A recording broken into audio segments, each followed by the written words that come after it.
Aqui, irmãos, como igreja, visitantes, para desfrutarmos da palavra de Deus. O pastor tem viajado para o Recife e fez essa escala hoje bem diferente,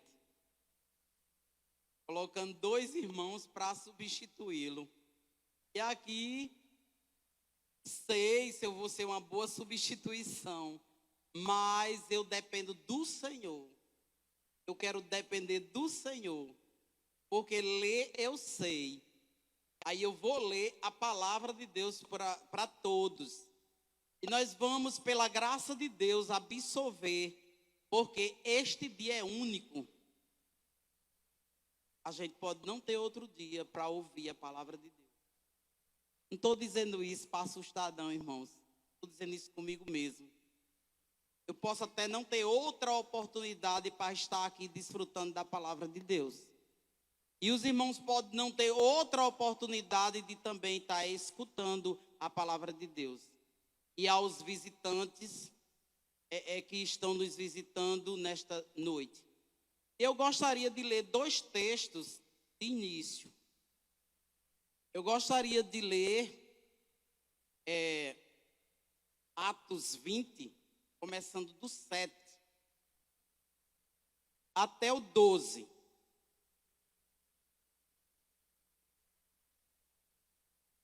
E eu quero nesta noite que os irmãos possam ganhar uma palavra em relação ao despertar de um sono. A Bíblia diz que é hora de despertar desse sono. A gente pode estar dormindo em relação a Deus. A gente pode estar acordados para ganhar dinheiro. A gente pode estar acordado para tantas outras atividades da vida secular. Mas nós podemos estar dormindo a respeito de Deus. A respeito da volta do Senhor Jesus. E eu gostaria de ler aqui, começando do 7, que diz assim: no primeiro dia da semana, estando nós reunidos com o fim de partir o pão, Paulo, que deveria seguir de viagem no dia imediato, exortava-os e prolongou o discurso até a meia-noite. Havia muitas lâmpadas no cenáculo onde estávamos reunidos. Um jovem chamado Eutico, que estava sentado numa janela, adormecendo profundamente durante o prolongado discurso de Paulo, vencido pelo sono, caiu do terceiro andar abaixo e foi levantado morto. Descendo, porém, Paulo inclinou-se sobre ele e, abraçando-o, disse: não vos perturbeis, que a vida nele está. Subindo de novo, partiu o pão e comeu, e ainda lhes falou largamente até ao romper da alva. Assim partiu. Então conduziram vivo o rapaz e sentiram-se grandemente confortados. Irmãos, eu digo com toda sinceridade, desde pequena, adolescente, amadureci e li a Bíblia. Eu nunca vi esse menino caindo da janela. Eu já li esse texto, mas eu não vi esse jovem caindo da janela. E eu fiquei impressionada depois que eu li bem direitinho e vi ele cair do terceiro andar. E depois que eu aprendi a ler a Bíblia, eu fiquei olhando a postura desse menino. O que é que ele estava fazendo na janela? Não deveria estar dentro do cenáculo? O que é que ele estava fazendo na janela? Paulo, com esse discurso muito comprido, já ia meia-noite, esse menino sentado nessa janela. E eu fiquei a indagar de mim mesmo. O que é que esse menino estava fazendo nessa janela? E nem estava dentro do santuário, do cenáculo, e nem estava fora. E o sono pegou ele. Porque às vezes o sono pega dentro do cenáculo, dentro da igreja, imagine na janela. Quer dizer, a postura desse menino nem estava dentro e nem estava fora. Estava trepado na janela. De certo, ele olhava mais para fora do que para dentro. E olhe no dia do partir do pão, no dia da ceia, no dia da celebração de todo o sofrimento de Cristo, do partir do pão, esse menino sentado nessa janela. Quando eu estava lendo, parecia que eu estava vendo ele sentado no terceiro andar. Eu estava ali pensando a respeito do sono normalmente, naturalmente, para depois a gente vir a falar do sono espiritual, que é uma decorrência parecida com o sono natural. E eu estava ali conversando com o marido da minha amiga, falando a respeito. Quando a gente começa a dormir, a gente se desliga completamente ou vai se desligando devagar? Começa por onde? Desliga os 5 sentidos. Os sentidos são desligados. Dos olhos, que a gente fica com os olhos todos entramelados, às vezes não quer nem dormir, fica repuxando. Ou dos ouvidos. E eu acho que eu tive uma conclusão ali com ele. Se desliga simultaneamente. Só que o sono tem um início. A gente vai dormindo devagar. Cochilo, que a gente chama. As cochiladas que a gente dá. Para depois vir um sono mais intenso. Que é o sono que a ciência chama de REM. Sono REM. E depois do sono REM, vem o profundo, que é o sono dos sonhos. Que a gente sonha 1 minuto e acha que foi a noite inteira. E quando para, que você acorda e quer dormir de novo para continuar o sonho. Quando é bom, quando é ruim, não quer. Aí eu fiquei assim, desfrutando do sono natural. Nosso sono, que é uma ciência. Que é uma coisa maravilhosa que Deus fez com a gente. É um botão que se desliga, a gente fica vivo, né? E vai se desligando. A pressão da gente cai, o coração vai também se entregando, e a gente entra num repouso tão profundo que tem gente que bate assim e você não sente. Fala, fulano, você não escuta. É impressionante a história do sono. Tem gente que não tem um sono reparador. Eu tenho esse sono grande que eu digo que se eu fosse distribuir para a rua, todo mundo dormia de igual modo. Eu tenho um sono tão grande que eu acho que eu nunca matei. E um dia eu fui viajar com meu irmão para a banda de Minas Gerais.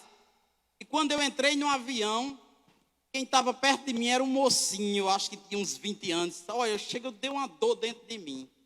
Eu saí de madrugada aqui de João Pessoa. Eu olhei para o jovenzinho assim, lendo um livro, ó. Ai, meu Deus, eu só pensava de dormir e de roncar.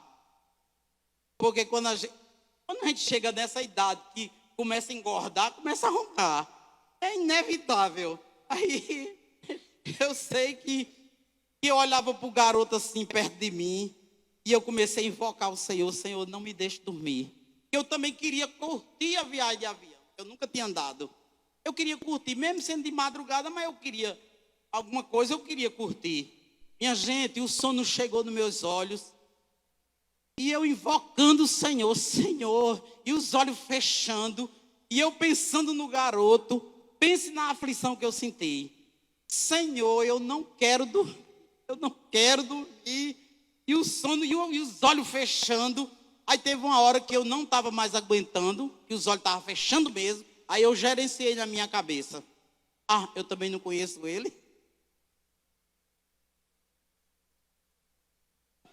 Ele pode contar essa história onde ele quiser. E viu uma velha dentro do avião, dormiu, que roncou e ele não conseguia. Eu eu lá que me importa, eu gerenciei isso aí e fiquei quietinho ali. Daí a pouco, eu acho que eu ronquei, que eu escutei.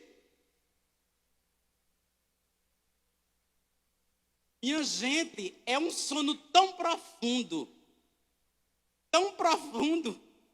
que quando eu acho que deu aquela coisa que eu já vinha sentindo, eu me despertei, e eu vi que eu estava roncando. Digo, meu Deus, imagina o rapazinho, que história mirabolante ele tem para contar. E uma velha dentro do avião que roncou até umas horas. Aí eu disse, eu com isso, que eu nem conheço ele, gerenciei de novo. Eu quero falar da questão do sono, que é uma coisa forte dentro de nós, de mim principalmente, que tenho este sono que eu nunca matei esse sono, e eu louvo a Deus, que eu gosto de dormir demais. Qualquer hora, se eu me sentar numa cadeira ou me escorar, eu durmo. Qualquer canto, eu durmo no chão, num banco, em qualquer lugar. Olha, eu fui contado para João Pessoa, no ônibus da prefeitura. Eu dormi, quando eu olhei, ela estava dormindo, eu disse, pronto, a gente está em pata. Eu botei para dormir mesmo. Eu já estava preocupada de roncar perto dela. Eu ronco daqui para Rio Tinto. E para Rio Tinto, o ônibus começa a gingar, eu já estou roncando. É um sono profundo. Isso é bom. Eu, graças a Deus, eu acho que pelo sono o Senhor vai prolongar meus anos de vida. Porque é reparador, e é o sono da beleza, o sono da ruga, esses negócios todos que a gente sabe. Bom, aí eu voltando aqui para Eutico. Eutico, que nome, né? Esse jovem Eutico, que estava aqui nessa janela. Um jovem, a Bíblia chama de jovem. E jovem dorme demais também. Jovem dorme demais. Até 18 anos, então, é negócio para cinema. E aí, esse jovem dormiu, e eu quero desfrutar a posição dele na janela. E eu fico querendo trazer também para a nossa juventude. Será que a gente não tem esse comportamento na vida da igreja? Nem está prestando a questão do partir do pão, da palavra de Deus, e você vem porque é um ritual, eu vou para a igreja, eu quero ir, e chega lá, não está nem prestando atenção sobre a palavra da questão da edificação do alimento espiritual, e fica na posição de Eutico, olhando mais as coisas da rua lá de fora do que as coisas da igreja.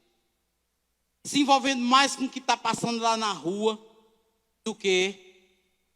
Porque eu vi aqui no texto, havia muitas lâmpadas no cenáculo, onde estávamos reunidos. Quer dizer, um versículo, parte aqui a conversa, só para dizer que tinha muitas lâmpadas e esse menino dormindo. Quer dizer, era um ambiente muitíssimo claro. Não tinha nada para que fosse ninar esse menino. Nada, porque quando é sombrio, quando é num ônibus, que o ônibus começa com aquela suspensão, a água balançando, ninando, que parece um berço. Não, ele estava na janela, eu acho que até segurando para não... Teve uma hora que ele cochilou e caiu do terceiro andar, morto. Morreu, literalmente. Paulo deixa de distribuir o pão, de partir o pão, certo que foi aquele alvoroço, saiu correndo para fora para acudir esse jovem. E Paulo ficou em cima dele, orou, e a vida do jovem... Ele teve muita sorte porque era Paulo, viu? E se fosse outro, ele estava morto até hoje. E Paulo foi lá, deitou-se, disse, deu a vida, ressuscitou. Paulo ressuscitou. E lá no final diz, então conduziram vivo o rapaz e sentiram grandemente confortados. A questão do sono. Aí eu me volto para o sono espiritual. E a Bíblia lá em Efésios diz, desperta, ó tu que dormes, levanta-te de entre os mortos e Cristo te iluminará. Esse sono é espiritual. Esse sono é espiritual, não é um sono físico. Desperta tu que dormes. Quer dizer, está dormindo em relação à volta de Cristo. Está dormindo espiritualmente e sabe que Cristo vai voltar, mas está dormindo. E isso em relação à palavra de Deus.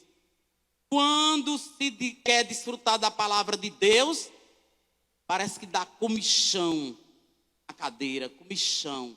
Uma sede tão grande que a igreja tem despesa com água, viu?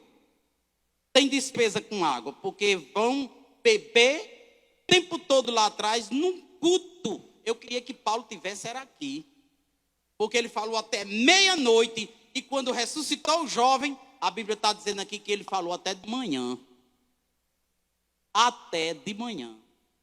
Aí o culto daqui começa de 5, primeiro, e o outro termina de 6h20, 1h e pouco. E a andada para lá, para beber, desbeber, beber e desbeber, meia hora, 1h. Eu queria tanto que Paulo tivesse aqui, porque era até de manhã, e caísse da janela, mas era até de manhã. E que nestas horas, 1h30 de culto, ainda tem pessoas que dormem espiritualmente, preso. Não estou dizendo que estavam de olhos fechados dormindo no sono físico. O sono da indolência. Despreocupadamente, achando que Cristo não vai voltar. Isso em relação à palavra e também à oração. Deixa eu ler um texto aqui a respeito da oração.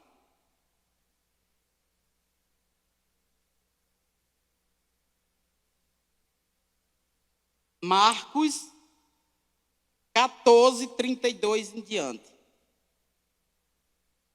Veja só, isso eu falei a respeito da palavra. Este menino se enfadou, dormiu e morreu. E aqui a respeito da oração, que é do mesmo modo. Falar culto de oração, culto doutrinário. Aí fica aqui 10 minutos, já dá o comichão para sair. Porque está preso no ritual de vir para a igreja. Diz assim, então foram a um lugar chamado Getsemane. Ali chegados, disse Jesus a seus discípulos, assentai-vos aqui enquanto eu vou orar. E levantando consigo a Pedro, Tiago e João, começou a sentir-se tomado de um pavor e de angústia. E lhes disse, a minha alma está profundamente triste até a morte. Ficai aqui e vigiai. E adiantando-se um pouco, prostrou-se em terra e orava para que, se possível, fosse poupada aquela hora. E dizia, Abba, Pai, tudo te é possível, passa de mim este cálice. Contudo, não seja o que eu quero, e sim o que tu queres. Voltando, achou-os dormindo e disse a Pedro, Simão, tu dormes? Não pudeste vigiar nem uma hora? Vigiai e orai, para que não entreis em tentação. O espírito, na verdade, está pronto, mas a carne é fraca. Retirando-se de novo, orou, repetindo as mesmas palavras. E voltando, achou-se outra vez dormindo, porque os seus olhos estavam pesados e não sabia o que lhes responder. E veio pela terceira vez e disse-lhes, ainda dormis, repousais, basta, chegou a hora. O Filho do Homem está sendo entregue nas mãos dos pecadores. Levantai-vos e vamos, eis que o traidor se aproxima. E logo falava ele, ainda quando chegou Judas com os seus 12, Judas, um dos 12, e com ele, e vindo da parte dos principais sacerdotes, escribas e anciões, uma turba com espadas e cacetes. Ora, o traidor tinha lhe dado esta senha: aquele a quem eu beijar é esse. Prenda-o, leva-o com segurança. E logo que chegou, aproximando, disse: mestre, e o beijou. Olha a advertência que Jesus faz a respeito da oração, do quanto a gente precisa orar. E olhe que ele escolheu Pedro, Tiago e João, que eram os três mais íntimos. Eram os três que oravam mais, eram os três que ficavam. Fez isso. Encontrou dormindo. Todas as 3 vezes que ele foi orar, quando voltou, eles estavam dormindo. É diferente de nós? É diferente da igreja? Quando se faz uma campanha de oração com um propósito, porque todo mundo tem seu propósito. Não é diferente. A gente se esmorece no meio da estrada. A gente não quer mais orar. E Jesus mostrando que alguma coisa ia acontecer. E aconteceu. Lá vem Judas trair com uma turba, que diz uma turba. Quer dizer, uma multidão de gente com cacete na mão, com espada. Era o preparo da oração para enfrentar isso aí. Se nós não orarmos, seremos aniquilados com as coisas que vêm na nossa frente. O que nos faz escapar é porque nós estamos diante do Senhor recebendo suprimento espiritual. Porque às vezes, ou muitas das vezes, as coisas que virão a nós, a gente pensa que não vai vencer. A gente está fraco.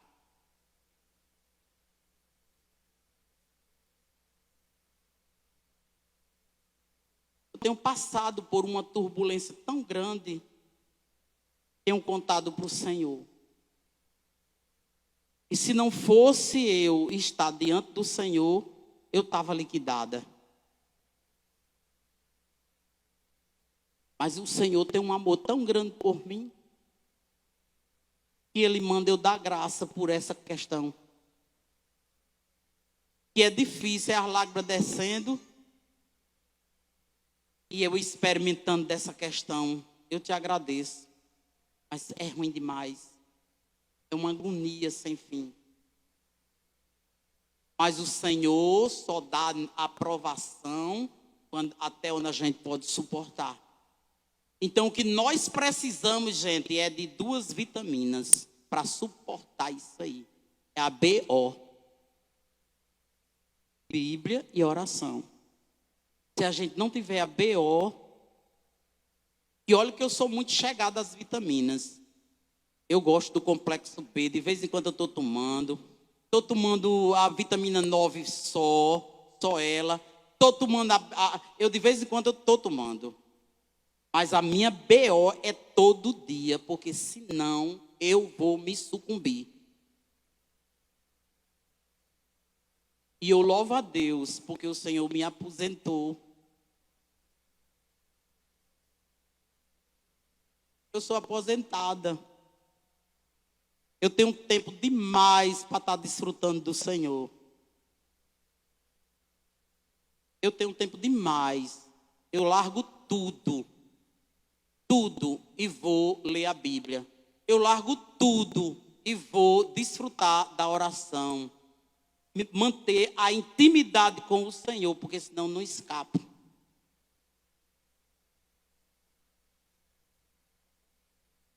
E é realmente uma vitamina que entra no espírito, a BO, e se transforma numa química. Eu já experimentei. Que traz paz, e que você logo tem saúde, e que logo você tem um alívio na alma. Ele passa um lacre no coração, passa um não sei o que no estômago, e depois eu encho a minha barriga de água, e fica tudo certo. Porque eu acho que é por aí. Se nós não formos alimentados e enchidos dessa vitamina, a gente não aguenta. A gente não aguenta.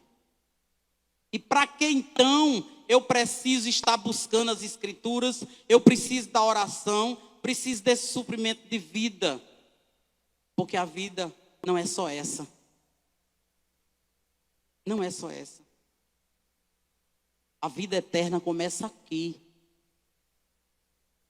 Nós precisamos despertar do sono da indolência e desfrutar do Senhor como convém. Porque a Bíblia diz lá em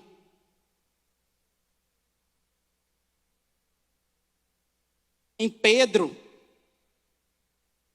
o Senhor diz: virá entretanto como ladrão.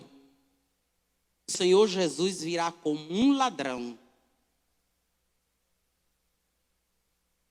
O dia do Senhor, no qual os céus passarão com estrepitoso estrondo e os elementos desfarão abrasados, e também a terra e as obras que nela existem serão atingidas. E se isto acontece agora, porque quando diz que Jesus vem como um ladrão, ele vem no aspecto de um ladrão. Quem é que sabe o dia que o ladrão vai entrar na tua casa? Quem é que sabe o dia? Ele avisou? E para mim um ladrão, ele entra, eu tenho dois aspectos desse ladrão. Ele entra no dia que não sabe, não avisa, é repentinamente, e também ele entra na nossa casa para levar a coisa que presta. Ele não vai entrar numa casa para levar o cabo de um rodo, uma vassoura quebrada. Vai levar uma sandália, uma tira de sandália, uma roupa velha, um pano de chão. Não. Ele vai escacaviar dentro de casa pelas joias e levar as coisas de valor. Meus irmãos, quando Cristo voltar, ele diz nas Escrituras que ele vem buscar as pérolas. Será que a gente já é pérolas? As suas joias. Nós somos as joias de Cristo. Que processo nós estamos para ser uma joia? Porque para ser joia, passa por um processo, e muitas vezes a gente não quer, para se tornar uma joia. Pois ele vem como um ladrão, com aspecto de um ladrão. Não avisa o dia, aí destampa aí, e você está preparado? Eu estou preparado? Tem algumas pendências, algumas pendengas para resolver? O que é que há dentro do nosso coração para ser resolvido antes dessa volta de Cristo? Porque não vai dar mais tempo, não. Porque a gente pode se lembrar das 10 virgens. Eu desfrutando das 10 virgens, 5 nécias e 5 prudentes. Mas a Bíblia diz que todas elas tinham azeite, tinha lamparina acesa. Todas 10 esperavam o noivo. Todas 10 estavam preparadas. Aí, e todas 10 dormiram. Aí ouve-se o grito: o noivo chegou. Elas se despertaram do sono e pegou suas lamparinas. Aí as 5 olharam para as outras e disse: me dá da tua reserva. Acabou a reserva. Aí elas disseram: não, a gente não pode dar, vá comprar. Dava tempo comprar? Não dava mais tempo comprar, porque o noivo chegou. Então a questão das 10 virgens foi a reserva. 5 tinha a lâmpada acesa, todas 10 estavam com as lâmpadas acesas, mas 5 tinha, além da acesa, tinha as reservas. Quando o líquido ia acabando, o azeite, elas botavam mais. E cadê as reservas das 5? O noivo chegou, as 5 entraram nas bodas com o noivo, E as 5 foram comprar. Vá comprar. Foram egoístas que tinham reserva? Não. Porque não tinha como dar. Não era mais hora. Irmãos, a hora é esta, em que nós temos tempo de fazer a reserva. Porque quando Cristo despontar no Oriente, não tem mais como fazer atrás da reserva. A gente tem que estar em dia hoje. A gente tem que despertar espiritualmente para o Senhor, do modo como se tem tempo para trabalhar sem cessar. A gente vive numa labuta que de noite está com a boca aberta, com a língua de fora, e cansada. Todo o corpo dói, até os cabelos. Aí se pergunta, teve pelo menos 15 minutos desfrutando da palavra? Não. Aí o noivo chega, cadê a reserva? Para comprar. Ah, mas não tem como, vou comprar onde? Não tem mais como comprar. Porque a gente não tem mais tempo.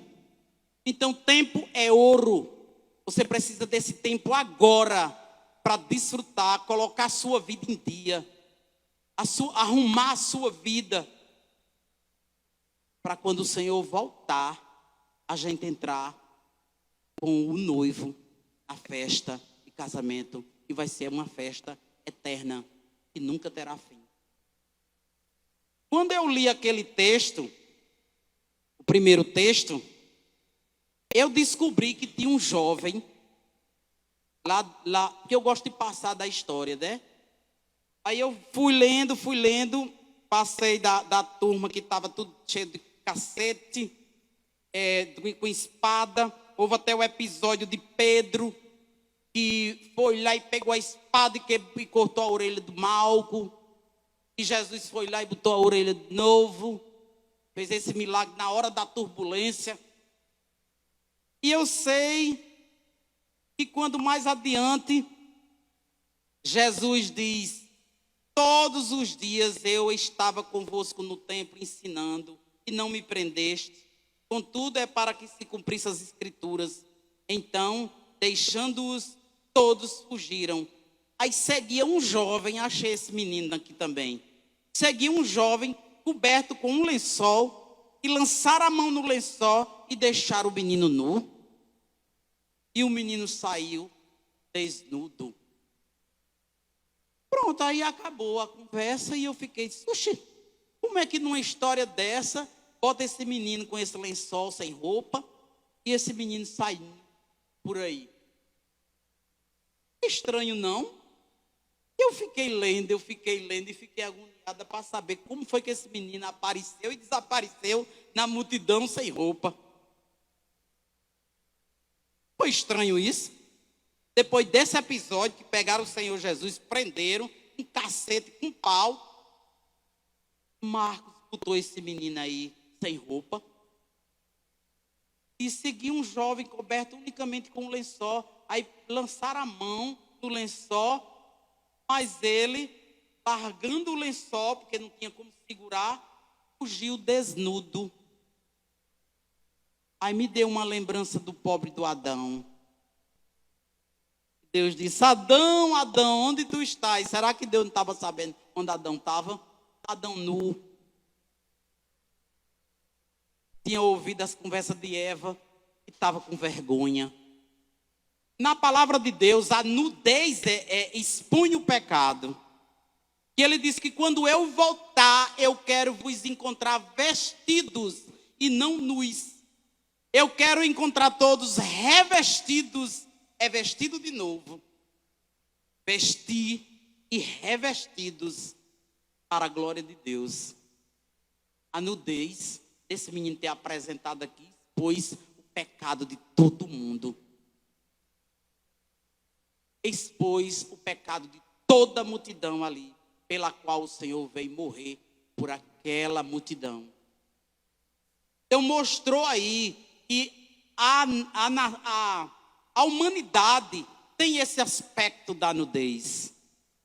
O aspecto do pecado encravado na carne. Porque tudo que a gente quer é ser bom, mas na hora de ser bom, a gente é ruim.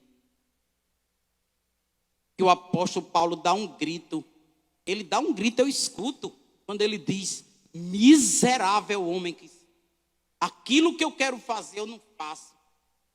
Ele ficava muito agoniado, que é justamente a carne militando contra o espírito. Isso mostra o pecado exposto. E nós temos que organizar essa questão enquanto Cristo não volta. Lembrando sempre que a volta do Senhor é repentina e a gente precisa estar em dia. E eu achei interessante que nesses dois textos, um que fica na janela olhando as coisas do mundo, mais do que a vida da igreja, e o outro que estava nu. E tudo era jovem. Isso mostra a imaturidade que um jovem apresenta imaturo. Mas a igreja do Senhor, a Bíblia diz que quando o Senhor voltar, quer encontrar madura, sem mácula e sem ruga. Quer dizer, ruga é a expressão de velharia, de velho. Ele diz: quero vos encontrar sem ruga, porém santa e sem defeito. Irmão, essa é a nossa meta. Essa é a nossa caminhada de vir até aqui, para desfrutar do Senhor como vida, crescer em espírito e em verdade, porque na verdade o Senhor nos chamou para sermos verdadeiros adoradores. Não é somente aqui, mas é dentro de nossas casas, no lugar que a gente trabalha, em todo lugar. Que a gente possa viver em dia espiritualmente. Se a gente não tem esse hábito, porque a vida não deixa, a gente tem que criar um hábito. Porque tudo está em primeiro lugar na nossa vida, e eu digo para você, e tudo fica. E vai, é o que a gente constrói diante do Senhor Jesus. É o espiritual que vai. Porque nenhuma roupa que você gosta vai com ela para o cemitério. Fica tudo. Você constrói tudo e você corre, arranja dinheiro. Aí quando você arranja dinheiro, está sem saúde. Aí pega o dinheiro, investe na saúde, fica velho, não tem mais força para desfrutar. O que foi que você fez tanto da vida? Então, busquemos o suprimento de vida, simultaneamente o Senhor Jesus espiritualmente, e a gente terá um preparo, tanto aqui, como um preparo para a nossa vida espiritual, celestial. A gente não pode desviar a nossa visão da nossa labuta diária, mas também não podemos botar o nosso coração, que a Bíblia diz: onde está o teu tesouro, aí está teu coração. Se o nosso tesouro for o Senhor Jesus, aí está o nosso coração. Seremos responsáveis, porque quando Cristo nos chama para o seu aprisco, Ele coloca dentro de nós capacidade de sermos funcionário leal, capaz de exercer suas tarefas com dignidade, capaz de mostrar para todo mundo que você é um funcionário para valer. Às vezes o governo nem merecia. Eu entrava na sala de aula tão feliz. E os meninos perguntavam: a professora está feliz, recebeu dinheiro? Mas eu entrava na sala feliz, porque o Senhor tinha me dado aquele emprego. E o fato do governo não reconhecer a minha luta, a minha labuta e minha qualidade, eu deveria estar feliz. Porque um dia Ele vai dar. E dá, irmãos. Quando eu me aposentei, o governo tirou de mim R$ 1.500. E todo mundo ficava olhando: mas tu vai se aposentar com esse desfalque? Eu disse: vou. Porque se eu continuar, eu vou pegar esses 1.500 e botar na farmácia. O que é que eu estou fazendo? Nada. Então eu prefiro ficar sem os 1.500 e desfrutar do que eu vou ficar, mas com saúde e felicidade. Quando é agora, o Senhor toca no coração e ele vai devolver os 1.500. Glória a Deus. Mas eu me aposentei com saúde, porque na minha cabeça era o seguinte: eu preciso sair do magistério com saúde, porque eu quero entrar no ministério do Senhor. Eu quero pregar, eu quero falar das grandezas do Senhor e ser aquela pessoa que pode contribuir para o preparo do reino, das pessoas poderem ter uma vida aqui na terra e ser continuada lá no céu.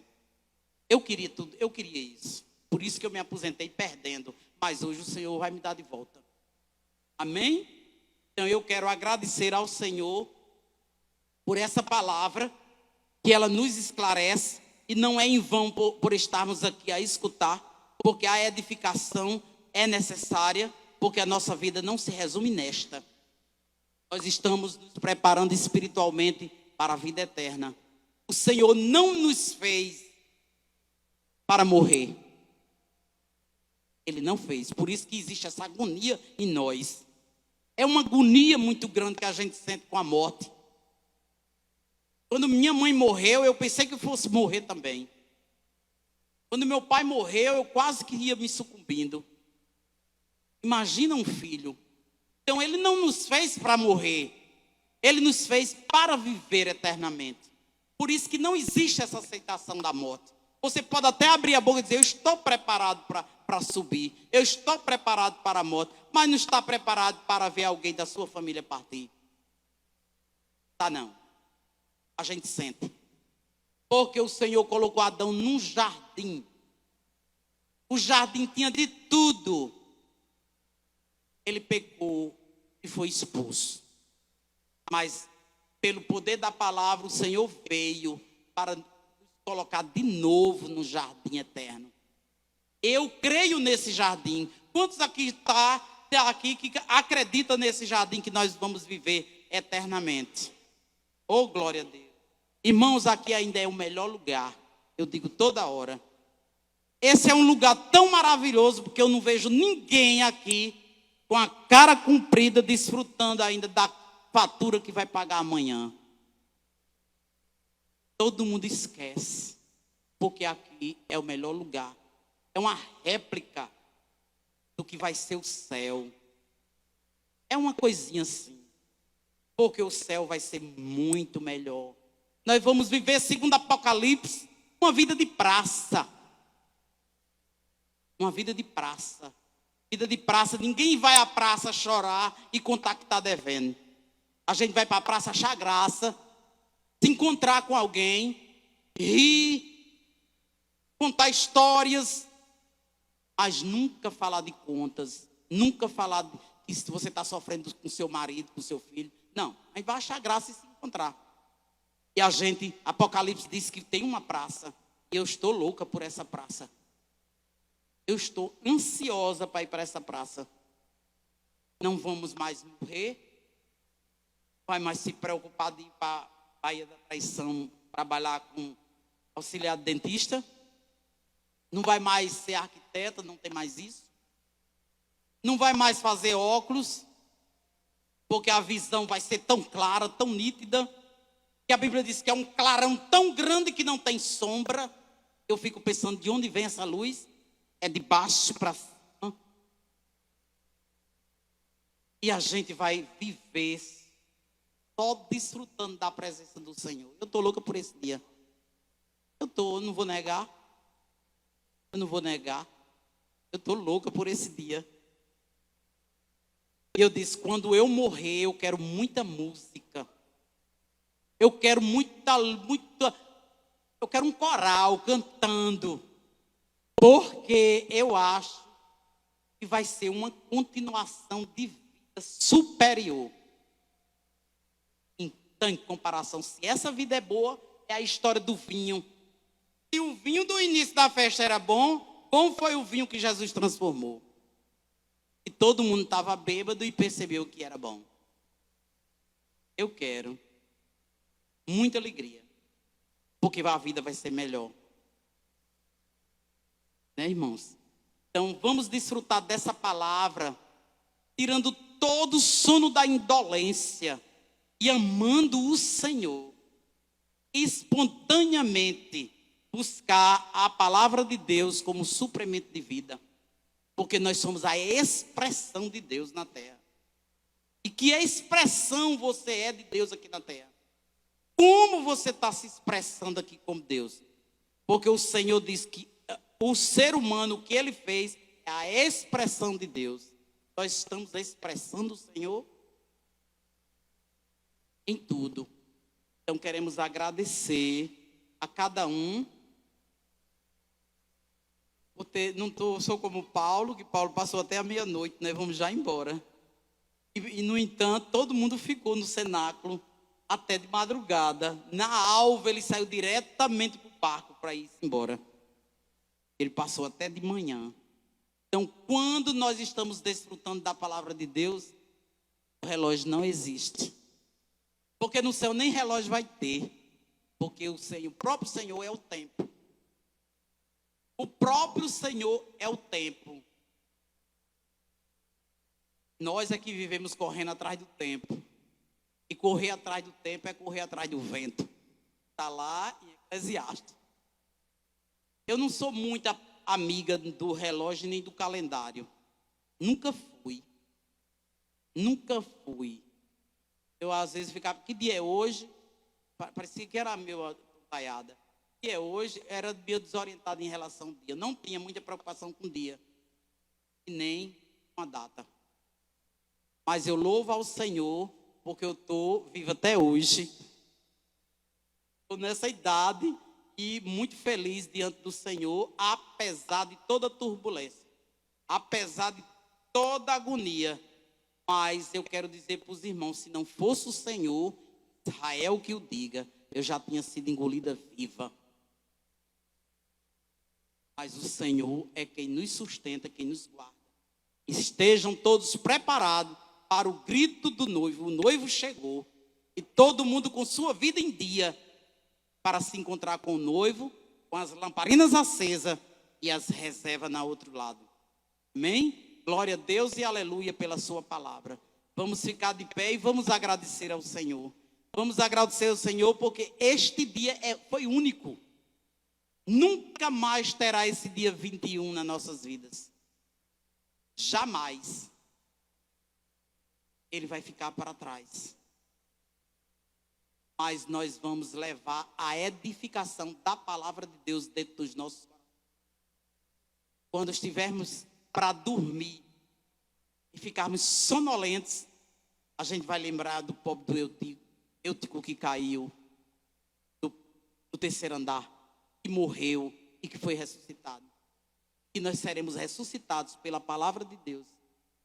No nome do Senhor Jesus, revestido com sua graça, com a sua luz, edificados pela sua palavra para esperar a sua volta. Amém? Glória a Deus e aleluia.